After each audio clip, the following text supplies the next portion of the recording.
आज की कहानी है एक ऐसे कैदी की जो हर बार जेल से भाग निकलता है, फिर चाहे कितनी भी सिक्योरिटी क्यों ना हो। ये कहानी है जापान के सबसे खूंखार कैदी सुजुकी की, जो इस समय जापान की सबसे हाई सिक्योरिटी जेल में अपनी सजा काट रहा है। चेकिंग ड्यूटी पर घूम रहे गार्ड्स के जाने के बाद सुजुकी अचानक मुस्कुराया और अपना एक दांत बाहर निकाल लिया। कुछ देर बाद गार्ड्स फिर से चेकिंग करने आए, लेकिन इस बार सुजुकी फरार हो चुका था। उन्हें वहां किसी के मौजूद होने का शक हुआ, लेकिन सुजुकी भी कोई कच्चा खिलाड़ी नहीं था। वो बिना आवाज किए रोशनी से बचता हुआ इधर से उधर छुपता रहा। जब गार्ड्स ने आइसोलेशन सेल की दोबारा चेकिंग की तो वो समझ गए कि सुजुकी भाग चुका है। उन्होंने तुरंत बाकी के गार्ड्स को बुलाया और देखते ही देखते वहां भीड़ इकट्ठा हो गई। जब सुजुकी छत से भाग रहा था तो जोर जोर से जेल के सायरन बजने लगे। अचानक जोरदार बारिश शुरू हो गई और हमें पीछे की कहानी दिखाई जाती है।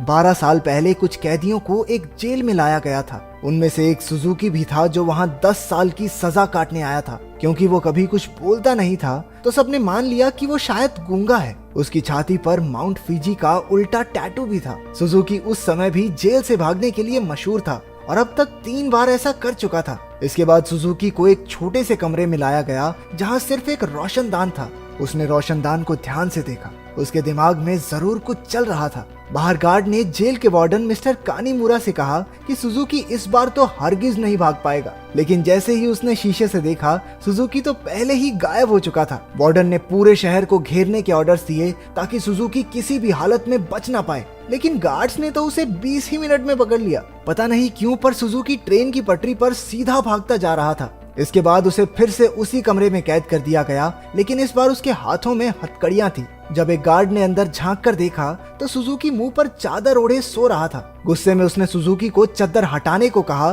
क्योंकि वो कोई चांस नहीं लेना चाहते, लेकिन जब बार बार कहने पर भी उसने चादर नहीं हटाई तो गार्ड्स ने मिलकर उसकी बुरी तरह पिटाई की। अगली सुबह वार्डन ने सुजुकी के सारे पुराने रिकॉर्ड्स निकाले। ध्यान से पढ़ने पर उसे पता चला कि जब भी सुजुकी जेल से भागता है तो हर बार वो ट्रेन की पटरी पर ही पकड़ा जाता है। रात को वार्डन गार्ड्स के साथ चेकिंग पर निकला। वो सुजुकी के सेल में पहुंचकर हैरान रह गए क्योंकि उसने किसी तरह अपनी हथकड़ियां खोल दी थी। गुस्से में गार्ड्स ने उसे मारते हुए पूछा, कैसे खोली हथकड़ियां? हाँ, कैसे खोली हथकड़ियां? लेकिन हमेशा की तरह सुजुकी चुप रहा। एक बार फिर से उसकी जमकर धुलाई हुई। एक दिन सुजुकी एक छोटी सी तार से खेल रहा था जिसे किसी तरह छुपाकर वो जेल के अंदर ले आया था। सवाल ये उठता है कि वो इस तार को अंदर लाया कैसे? मुंह में छुपा के? ना, गू में छुपा के। इसी तार की मदद से वो अपनी हथकड़ियां खोलता था। कुछ दिन बाद वार्डन एक हफ्ते की छुट्टी पर अपने घर चला गया। अब सुजुकी के पास भागने का बहुत अच्छा मौका था। उसने अपनी तार निकाली और ताला खोलने की कोशिश की। जल्द ही वहाँ एक गार्ड चेकिंग के लिए आ गया। उसने झांक कर देखा कि सुजुकी फिर से अपना मुंह ढककर सो रहा था, लेकिन इस बार गार्ड बिना कुछ कहे चला गया। लेकिन असलियत तो ये थी कि सुजुकी अंदर था ही नहीं। वो तो छिपकली बनकर छत से चिपका बैठा था। वो जेल से भागने के लिए सही मौके के इंतजार में था। गार्ड के जाने के बाद वो धीरे धीरे ऊपर तक पहुंच गया। उसने छत की एक खोखली जगह पर मुक्का मारा और वहां से भाग निकला।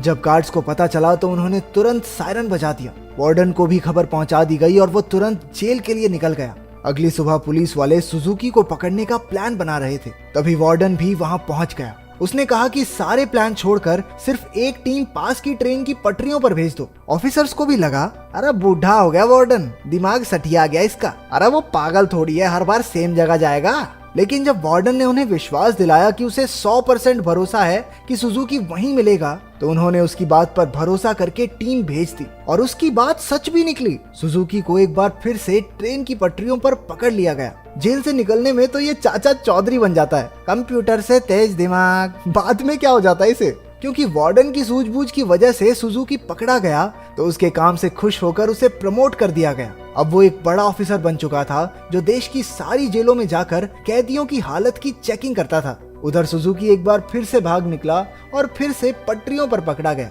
हर साल उसे एक नई जेल में भेजा जाता जिसमें और ज्यादा टाइट सिक्योरिटी होती, लेकिन वो हर जगह से बचकर निकल जाता था। इसी वजह से मीडिया ने उसे स्टार भगौड़े का खिताब दिया और वो पूरे देश में मशहूर हो गया।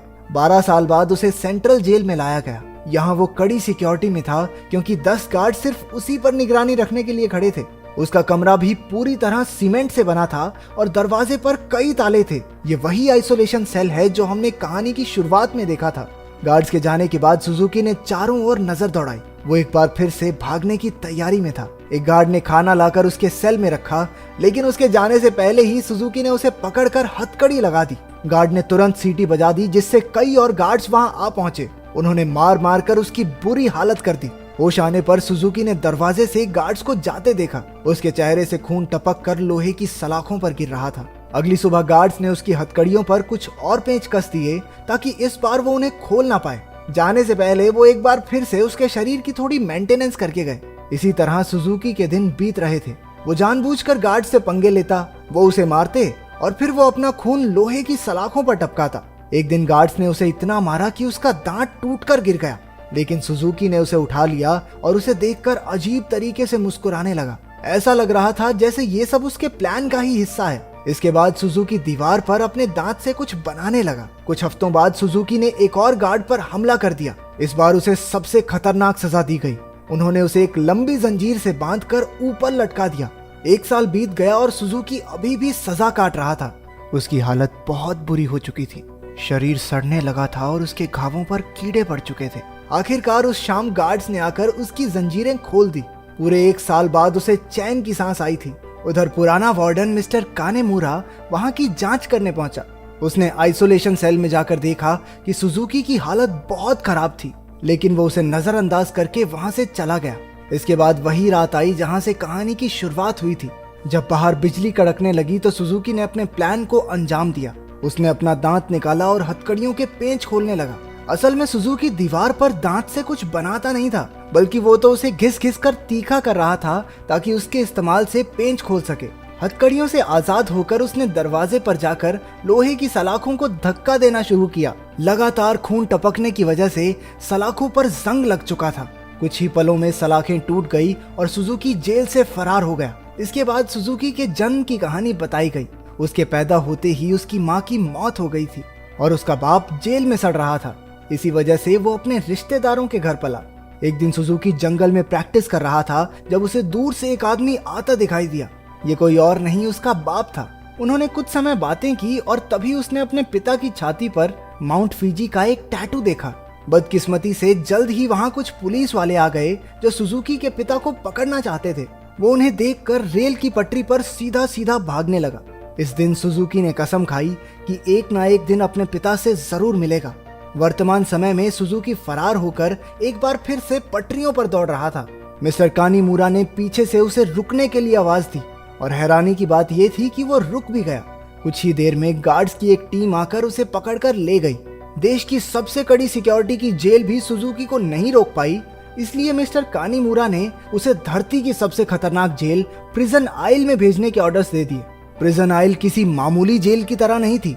वो समंदर के बीचों बीच बनी थी जहां लगातार तेज बहाव रहता था और सबसे जरूरी बात वहां ट्रेन की पटरी तो बिल्कुल नहीं थी और तो और समंदर शार्क से भरा हुआ था, इसलिए वहां से भागकर बच निकलना एकदम नामुमकिन था। जेल के अंदर के हालात भी इतने ही खतरनाक थे। पूरी जेल में चारों ओर हजारों गार्ड्स थे और अगर कोई कैदी भागने की कोशिश करता तो उसे देखते ही गोली मार देने के ऑर्डर्स थे।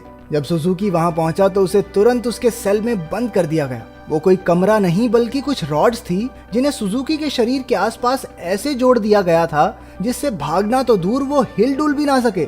उधर कानीमुरा ने जेल की लाइब्रेरी में जाकर सुजुकी के बारे में जानकारी निकालनी शुरू कर दी। ढूंढने पर उसे कुछ पुरानी फाइल्स मिली जिन्हें वो पढ़ने लगा। उधर जेल में सुजुकी ध्यान लगाकर खड़ा था। हालांकि बाकी लोगों के लिए वहां से भागना नामुमकिन था, लेकिन सुजुकी के दिमाग में कुछ तो खिचड़ी पक रही थी। अचानक उसने अपने दोनों कंधों को डिसलोकेट कर लिया और उस छोटी सी जगह से सिकुड़कर धीरे धीरे बाहर निकलने लगा। एक कैदी ने उसे ऐसा करते देख लिया, लेकिन वो इतना नशे में भंट था कि कुछ बोल नहीं पाया। उधर कानीमुरा अभी भी अपनी रिसर्च कर रहा था कि जेल के सायरन बजने लगे। हालांकि परेशान होने की बजाय जेल का वार्डन खुश हो गया क्योंकि वहां से बचकर निकलने का कोई रास्ता था ही नहीं। ऊपर से आज सारे गार्ड्स को एक कैदी को गोली मारने का मौका मिलेगा। मिस्टर कानीमुरा ने उसे समझाने की कोशिश की कि सुजुकी कोई आम कैदी नहीं है, लेकिन वार्डन ने उसकी बात को नजरअंदाज कर दिया। अगली सुबह कई गार्ड्स को बंदूकें देकर पूरे आइलैंड में फैला दिया गया। वार्डन अपने आदमियों को कुछ समझा रहा था कि वहां मिस्टर कानीमुरा आ गया।